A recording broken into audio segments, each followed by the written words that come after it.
SR7 TV news బులెటిన్ల ముందుగా headlines. మేడారంలో నిలువెత్తు బంగారాన్ని సమర్పించిన తెలంగాణ సీఎం రేవంత్ రెడ్డి.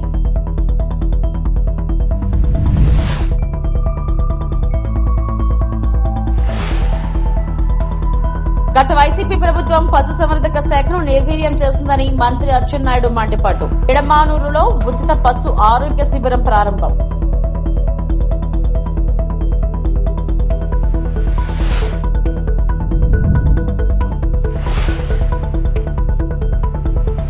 టీఆర్ఎస్ వైకాపా కుమ్మక్కై చంద్రబాబుపై ఆరోపణలు. ఎంపీ కాలిశెట్టి.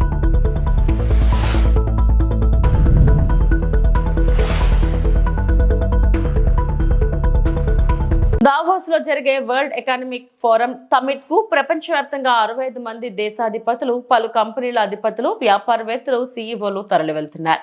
నేటి నుంచి ఈ నెల 23 వరకు 5 రోజుల పాటు ఈ సదస్సు జరగనుంది. 130 దేశాలకు చెందిన 3000 మంది నేతలు పాల్గొంటారని భావిస్తున్నారు. దావోస్ సదస్సులో పాల్గొనేందుకు అర్ధరాత్రి బయలుదేరి వెళ్లారు. ఏపీ సీఎం చంద్రబాబు కాసేపట్లో ఆయన జ్యూరిచ్ చేరుకోనున్నారు. ఆయన వెంట మంత్రులు లోకేష్, టీజీ భరత్ అధికారులు ఉన్నారు. ప్రపంచ ఆర్థిక వేదికపై పలువురు పారిశ్రామికవేత్తలను కలుస్తారు. భారీ పెట్టుబడులను ఆకర్షించడమే లక్ష్యంగా ఆంధ్రప్రదేశ్లో ఉన్న అవకాశాలపై చర్చిస్తారు. స్విట్జర్లాండ్, యుఏఈ సహా పలు దేశాల ప్రతినిధులతోనూ సమావేశం కానున్నారు. తొలుత జ్యూరిచ్లో నిర్వహించే తెలుగు డయాస్పోరా కార్యక్రమంలో పాల్గొని తెలుగు ప్రజలను ఉద్దేశించి ప్రసంగిస్తారు సీఎం చంద్రబాబు.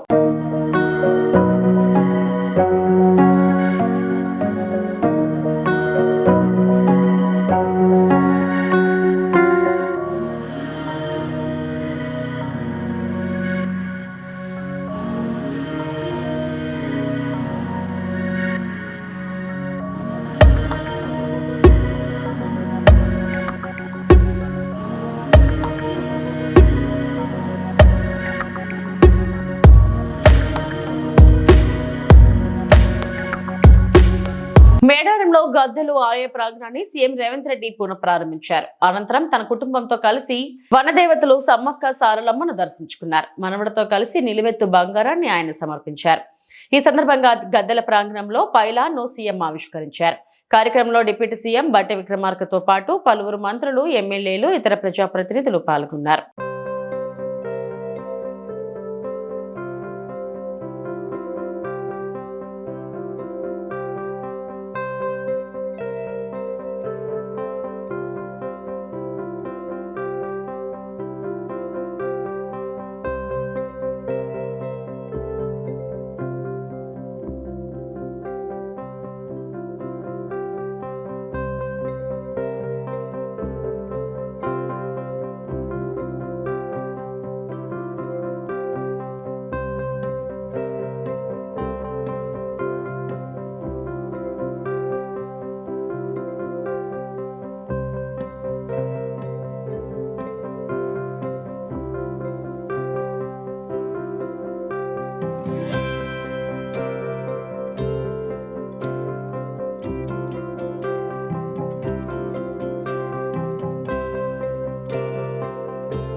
గత వైసీపీ ప్రభుత్వం పశుసంవర్ధక శాఖను నిర్వీర్యం చేస్తుందని మంత్రి అచ్చెన్నాయుడు మండిపడ్డారు.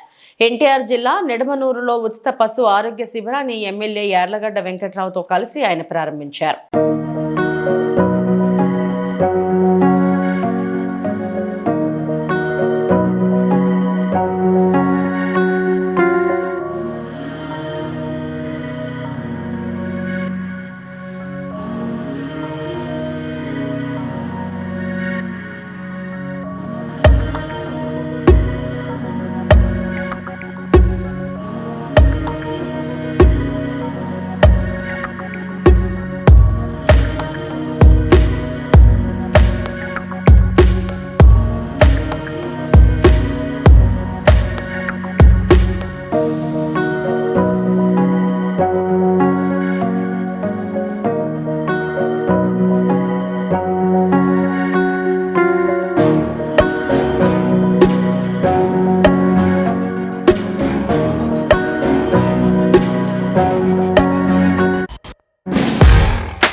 ఒకే రోజు 133 మందికి 60 లక్షల ముఖ్యమంత్రి సహాయ నిధి వైద్య చికిత్స. పాలకొల్లు నియోజకవర్గంలోని పేద మరియు మధ్యతరగతి వర్గాలకు చెందిన 133 మంది సంకీర్ణ నాయకులు మరియు మంత్రి నిమ్మల రామానాయుడుతో కలిసి వైద్య సహాయంగా 60 లక్షల ముఖ్యమంత్రి సహాయ నిధి చెక్కులను అందజేశారు.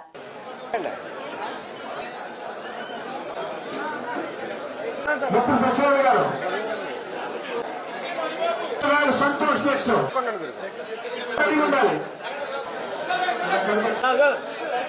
ప్రసాద్ బొక్కవర ప్రసాద్ అమ్మకి చిట్టిని లక్ష్మి పేరు లక్ష్మి సార్. Okay sir.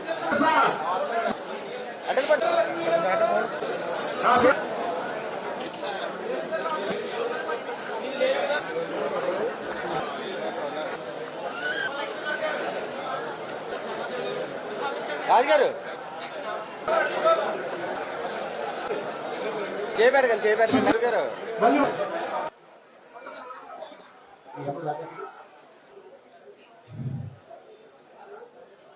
మన పాలకొల్లు నియోజకవర్గంలో వైద్యం చేయించుకుని ఆ బిల్లులు మాకు అందించినటువంటి వారందరికీ కూడా ఈరోజు 133 మందికి 60 లక్షల రూపాయలు ఈరోజు ముఖ్యమంత్రి సహాయ నిధి నుంచి మీకు చెక్కుల రూపంలో మీకు ఈరోజు అందించడం జరిగింది.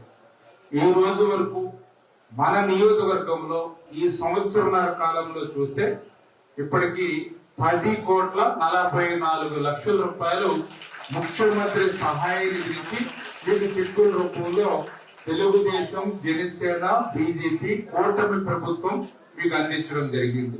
మనకు పండుగ దాటి 2 రోజులైంది. ఈ రోజు 60 లక్షల రూపాయలు మీ చేతులు పెడుతూ ఇదే పండుగ రోజున అంటే భోగి రోజున బిఆర్ఎంఎస్ స్కూల్లో అక్కడ ఒక 20-30 లక్షల రూపాయలు అక్కడ మేము మీకు చెక్కులు ఇచ్చాం. అంటే సంక్రాంతి పండుగ రోజులు కూడా మేము ఎవ్వరం కూడా విశ్రాంతిగా లేకుండా భోగి రోజుని మీకు చెక్కులు ఇచ్చాము. మొక్కల రోజున కూడా చెక్కులు ఇస్తూ ఉన్నాం. అంటే అదేవిధంగా ఈ రోజు ఆదివారం అంటే ఎంత పెద్ద ఎత్తున మరి మీ అందరికీ కూడా సహాయం అందజేస్తున్నాం. ఇదే ఒక ఉదాహరణ మీ అందరికీ. బీఆర్ఎస్ వైకాపా కుమ్మక్కై ఏపీ సీఎం చంద్రబాబుపై ఆరోపణలు చేస్తున్నాయని టీడీపీ ఎంపీ కలిశెట్టి అప్పలనాయుడు అన్నారు. ఈ 2 పార్టీలది ఒకే అజెండాని విమర్శించారు. గోదావరి జలాలపై బురద రాజకీయాలు చేస్తున్నారన్నారు. హైదరాబాద్ లోని ఎన్టీఆర్ ట్రస్ట్ భవన్ లో నిర్వహించిన మీడియా సమావేశంలో ఎంపీ మాట్లాడారు. బీఆర్ఎస్ నాయకులు కానీ అటు వైసీపీ నాయకులు కానీ ఉమ్మడి ఎజెండాతో గత కొన్ని నెలల నుంచి సముద్రంలోకి పోయిన జలాల్ని వినియోగించుకోవాలనే ఉద్దేశంతో గౌరవ ముఖ్యమంత్రి చంద్రబాబు నాయుడు గారు ప్రయత్నం చేస్తున్న విషయం మనం చూస్తున్నాం. తెలంగాణకి అన్యాయం జరుగుతుందని బీఆర్ఎస్ నాయకులు మాట్లాడుతున్నారు. ఆంధ్రప్రదేశ్కి అన్యాయం జరుగుతుందని జగన్మోహన్ రెడ్డి మాట్లాడుతున్నారు గోదావరి జలాలపైన. అసలు వీరిద్దరూ మాట్లాడిన సందర్భం చూస్తే అసలు నీళ్ళు ఎవరు తాగుతున్నారు? బీఆర్ఎస్ నాయకులు తాగుతున్నారా లేకపోతే వైసీపీ నాయకులు తాగుతున్నారా? జగన్మోహన్ రెడ్డి ఇక్కడ హైదరాబాదు కోర్టుకు హాజరైనప్పుడు బీఆర్ఎస్ నాయకులు కార్యకర్తలు ఫ్లెక్సీలు పెట్టి స్వాగత ఏర్పాట్లు చేస్తారు. కేటీఆర్ గారు ఖమ్మం వెళ్తే అక్కడ వైసీపీ కార్యకర్తలు వారికి స్వాగతం పలికి జేజేలు కొడతారు. మనం 5 సంవత్సరాలు చూసాం అన్నదమ్ముల అనుబంధాలు. ఇప్పటికి కూడా ఇంకా అవి మారలేదు. సరే, మీ స్నేహం మాకు ఉండడం మాకేం అభ్యంతరం లేదు, మీరు ఉంచుకోండి. కానీ ఈ స్నేహం ముసుగులో ప్రజల తప్పుదోవ పట్టించే విధానాన్ని మాత్రం మేము వ్యతిరేకిస్తున్నాం. ప్రఖ్యాత నిర్మాత మరియు నటుడు బండ్ల గణేష్ షాద్ నగర్ నుండి తిరుమలకు పాదయాత్ర ప్రారంభించారు. ఈ ప్రయాణం పూర్తిగా వ్యక్తిగత ఆధ్యాత్మిక బాధ్యత అని ఆయన స్పష్టం చేశారు. టీడీపీ నాయకుడు చంద్రబాబు నాయుడు చట్టపరమైన సవాళ్లను ఎదుర్కొన్నప్పుడు తాను చేసిన ప్రతిజ్ఞను నెరవేర్చుకోవడానికి అని ఆయన స్పష్టం చేశారు. ఇప్పుడు నాయుడు ఆ ఆరోపణల నుండి విముక్తి పొందారు కాబట్టి గణేష్ తన ప్రార్థనలు చేయడానికి తిరుపతికి నడుచుకుంటూ వెళ్తున్నారు. ఈ యాత్ర రాజకీయ ఉద్దేశాల కంటే వ్యక్తిగత అభిమానంతో నడపబడుతుందని వాదిస్తున్నారు. నమస్కారం. సంకల్ప యాత్ర ఇది రాజకీయ యాత్ర కాదు, దైవ సంకల్పం. దేవుడుకు మొక్కుకున్న మొక్కు, దేవుడు నాకు ఇచ్చిన నా కోరికను తీర్చినందుకు ఆయన మొక్కును రుణం తీర్చుకోవటమే. దయచేసి ఇది రాజకీయ యాత్ర కాదు, ఏ రాజకీయ పార్టీలకు సంబంధం లేదు. ఇది నేను అభిమానంతో ఎంకన్న కొండకు ఇక్కడి నుంచి నడిచి వెళ్తున్నా. ముఖ్యంగా నాకు జన్మనిచ్చిన నా తల్లిదండ్రులకు, నాకు బతుకునిచ్చిన నా షాద్నగర్ గడ్డకు, 4.5 దశాబ్దాల కిందట ఈ ఊర్లో అడుగుపెట్టాం. మామూలు కుటుంబంగా అడుగుపెట్టిన మాకు ఈ స్థాయి, ఈ స్టేటస్, ఈ అంతస్తు ఇచ్చిన ఈ షాద్నగర్ గడ్డ ఈ ప్రపంచంలో నాకు ఎంత ఇష్టమైన గడ్డ. అలాగే నా జీవితానికి అర్థం చెప్పి నేనున్నాను అని నన్ను ముందుకు నడిపించిన నా దైవ సమానులు పవన్ కళ్యాణ్ గారికి ఈ సందర్భంగా ఇంకొకసారి హృదయపూర్వక కృతజ్ఞతలు తెలియజేసుకుంటూ నా అడుగు ముందుకేస్తున్నాను. ఇది విచిత్రమో దైవ నిర్ణయమో నాకు తెలీదు. నేను హైదరాబాద్ మెగాస్టార్ చిరంజీవి గారిని చూద్దామని పోయా ఫస్ట్. ఆయన హీరోగా నటించిన సినిమా నా థియేటర్లో ఆడుతుంది. ఈరోజు ఇక్కడ సంకల్ప యాత్ర మొదలు పెడుతున్నా. ఎందుకంటే నాకు అదృష్టం ఏముంది, ఇది సంకల్పం.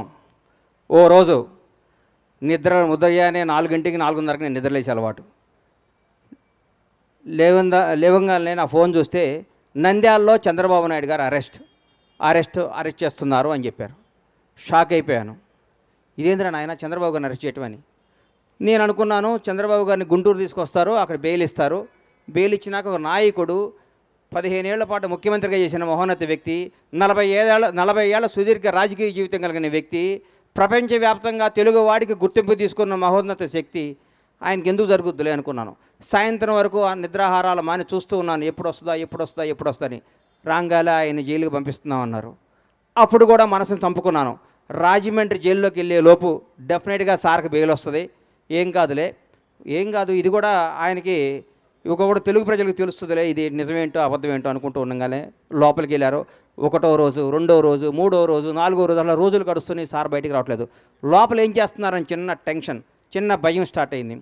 ప్రతిరోజు ప్రతి క్షణం ఈయన ఎప్పుడు బయటకు వస్తాడా అంటూ ఉండేవాడు. ప్రతిరోజు నేను అందరితో మాట్లాడుతూ ఉంటే నేను ప్రతిరోజు వాయిదా ఉన్నప్పుడల్లా సుప్రీంకోర్టుకి వెళ్ళటం జరిగేది. ఎందుకు? అందరికంటే ఆ తీపి వార్త, ఆ మంచి వార్త, సార్కి బెయిల్ వచ్చింది అన్న మాట నేనే వినాలి ఫస్ట్ అన్న స్వార్థంతో ప్రతిరోజు ఢిల్లీ వెళ్ళి కూర్చుంటూ ఉండేవాడిని. బీఆర్ఎస్ జెండాలను కూల్చాలని సీఎం రేవంత్ రెడ్డి చేసిన వ్యాఖ్యలపై మాజీ మంత్రి హరీష్ రావు తీవ్రంగా ధ్వజమెత్తారు. బిడ్డ రేవంత్, బీఆర్ఎస్ జెండా గద్దెల జోలుకొస్తే నీ గద్దె కూలడం ఖాయం, జాగ్రత్త అని హెచ్చరించారు. బీఆర్ఎస్ జెండాలను కూల్స్తే దుమ్ము అయిపోతావని వార్నింగ్ ఇచ్చారు. హైదరాబాద్ లోని తెలంగాణ భవన్ లో మీడియాతో మాట్లాడుతూ తెలంగాణ ప్రజలు గుండెల్లో పుట్టిన పార్టీ బీఆర్ఎస్ అని తెలిపారు. హౌలా మాటలు బంద్ పెట్టి ముందు 6 గ్యారెంటీలు అమలు చేయాలని హితో పలికారు. బీఆర్ఎస్ జెండా గద్దెలు కూల్చాలని మాట్లాడుతుండు. బిడ్డను బీఆర్ఎస్ జెండా గద్దెల దోలికొస్తే నీ గద్దె కూల్త జాగ్రత్త అని చెప్పి హెచ్చరిస్తా ఉన్నాం. దుమ్ము అయిపోతావు బిడ్డ నువ్వు. అయినా బీఆర్ఎస్ పార్టీ నువ్వు కూలిస్తే బీఆర్ఎస్ పార్టీ ఏదో జెండా గద్దెల్లో లేదు, ప్రజల గుండెల్లో ఉన్నది బీఆర్ఎస్ పార్టీ. బీఆర్ఎస్ పార్టీ జెండా గద్దెల్లో నువ్వు కూలిస్తే పోయే పార్టీ కాదు.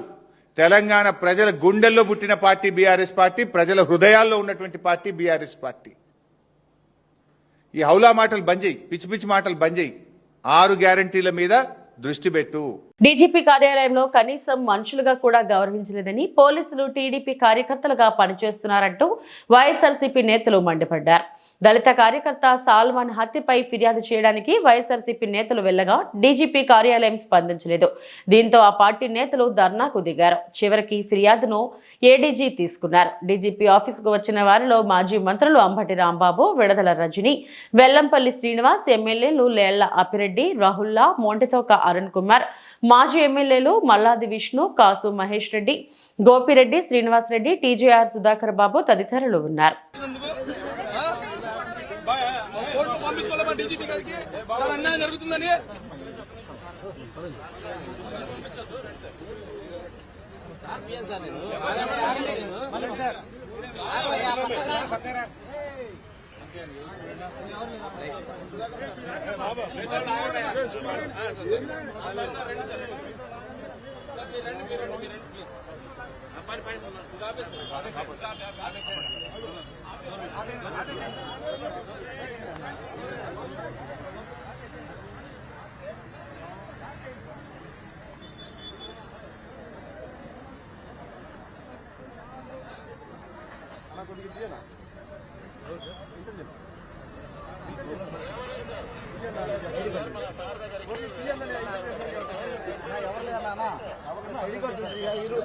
గేట్ లేదన్నా అన్న, ఈ గేట్ బైవాక్ ఎవరు రానియదు అన్న, ఒక నిమిషం నా మాట ఉంటారా? ఈ గేట్ బైవాక్ ఎవరు రానియొద్దన్నారా? అదే లేదు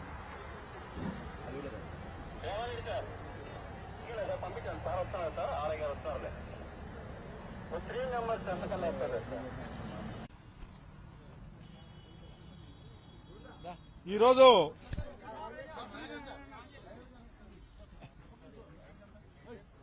రాష్ట్ర చరిత్రలో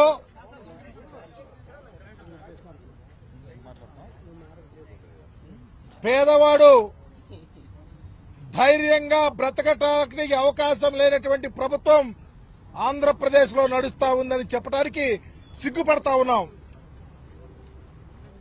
ఎన్నికలు జరిగి ఎంతకాలం అయింది, ప్రభుత్వం వచ్చి ఎంతకాలం అయింది, దళితుడు పేదవాడు ఈరోజు ఊళ్ళు విడిచి పలాయనం చిత్తపించాల్సిన పరిస్థితి ఈ ప్రభుత్వం ఎందుకు తీసుకొచ్చిందో దానికి సమాధానం ఎవరు చెప్తారో చెప్పాలని చెప్పి ఈరోజు మీ ద్వారా డిమాండ్ చేస్తా ఉన్నాం. ఈరోజు మందా సాల్మన్ హత్య ప్రభుత్వ హత్య. ఈ హత్యను ప్రేరేపించిన వాళ్ళు కారకులు ప్రభుత్వం. దీనిని వెంటనే సిబిఐ ఎంక్వైరీ చేయాలని డిమాండ్ చేస్తా ఉన్నాం. హత్య జరిగినటువంటి తీరు, ప్రభుత్వంలో ఉన్నటువంటి వ్యవస్థ కూడా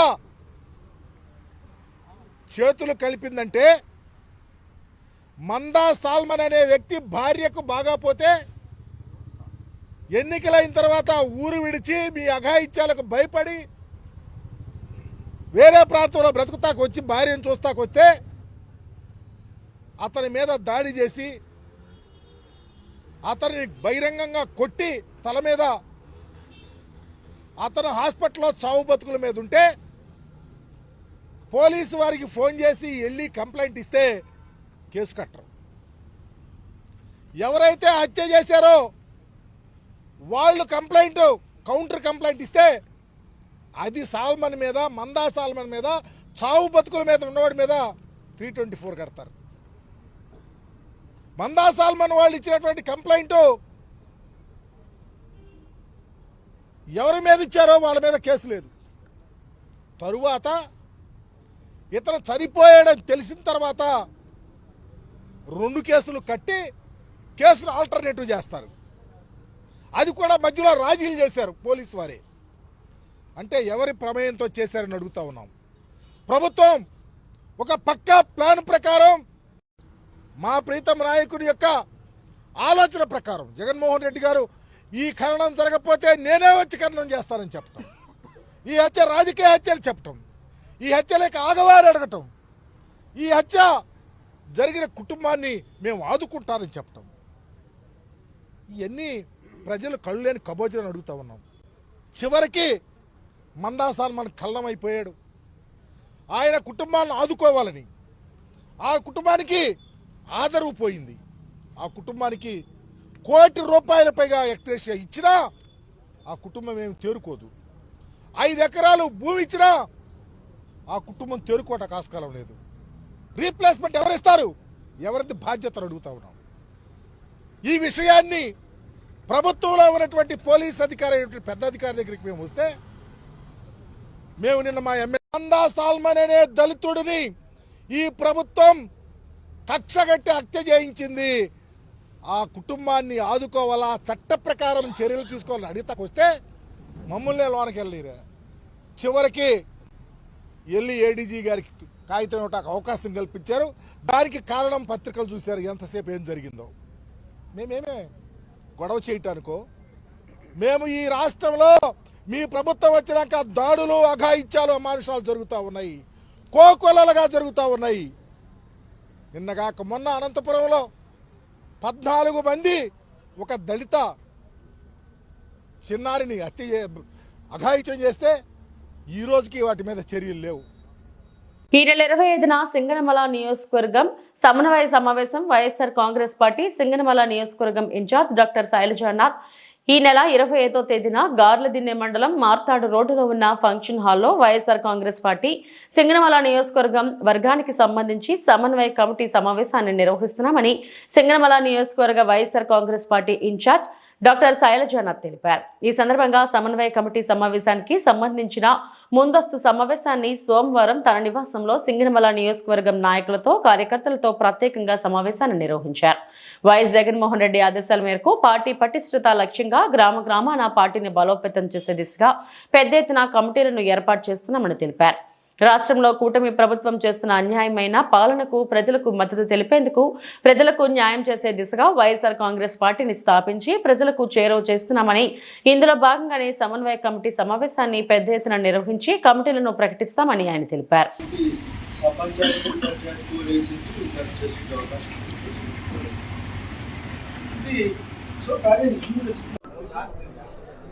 నాయకుడు జగన్మోహన్ రెడ్డి గారి నాయకత్వాన వైఎస్ఆర్ కాంగ్రెస్ పార్టీని ఈ రాష్ట్ర ప్రజల కోసం సేవ చేయడం కోసం, దుర్మార్గమైన కూటమి పరిపాలనను ఎదుర్కోవడం కోసం, అట్లాగే ప్రజలకి మేలు చేసే అనేక కార్యక్రమాలని కాపాడడం కోసం ఒక పటిష్టమైన పార్టీ నిర్మించమని మా నాయకుని ఆదేశాలు.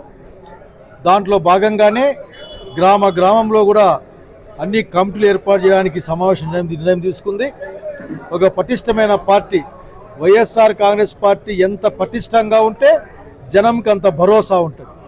జగన్మోహన్ నాయకత్వం ఎంత గట్టిగా ఉంటే ఈ రాష్ట్రానికి అంత గట్టి మేలు జరుగుతుంది. కాబట్టి అందరినీ కోరుతా ఉన్నాం, పనిచేస్తామనుకునే వాళ్ళందరూ కూడా వివిధ కమిటీల్లో వచ్చి చేరమని, ప్రజల కోసం పనిచేయమని, జగన్మోహన్ రెడ్డి యొక్క వైభవాన్ని, జగన్మోహన్ రెడ్డి గారి యొక్క ఖ్యాతిని ఈ ప్రపంచం చెప్పుకునే విధంగా తయారు చేద్దామని కోరుకుంటా ఉన్నాం. ఒక విస్తృత స్థాయి సమావేశం సింగనమల నియోజకవర్గంది 25వ తారీఖున గార్లదిన్నె మండలం మర్తాడు రోడ్లోని టీ కన్వెన్షన్లో జరుగుతుంది.